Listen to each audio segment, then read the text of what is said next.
Welcome to our channel. Today we how to restore your brand kit for Adobe Creative Cloud Library. To restore your brand kit in Adobe Creative Cloud libraries, begin by opening Adobe Creative Cloud on your device. Make sure you're signed in to your Adobe account. Navigate to the Libraries section on the left sidebar. Locate the library that contains your brand kit. If you can't find it, use the search bar at the top. Select the library to open it. Look for the three-dot menu icon in the top right corner.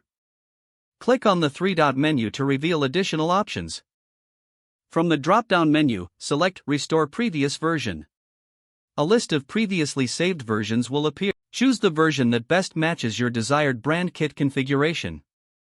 After selecting, click on the Restore button. Confirm your selection when prompted.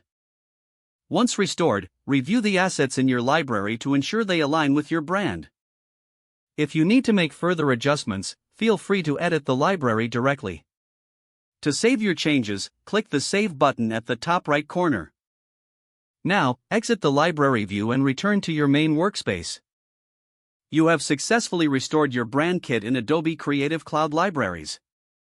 If the page does not load, refresh the browser or try again in a private or incognito window.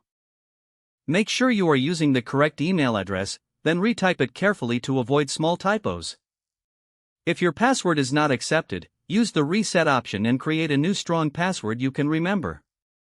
Check your spam folder for verification or security emails, then complete any requested confirmation steps. Enable two-factor authentication if available to improve account security and reduce unauthorized access risk.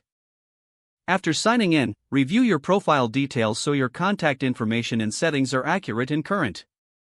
If you see an error message, note it down and try again after restarting your device and internet connection. Log out when you finish, especially on shared devices, to keep your account and payment information secure. If the page does not load, refresh the browser or try again in a private or incognito window. Make sure you are using the correct email address, then retype it carefully to avoid small typos. If your password is not accepted, use the reset option and create a new strong password you can remember. Don't forget to like this video and subscribe to our channel for more step-by-step tech guides.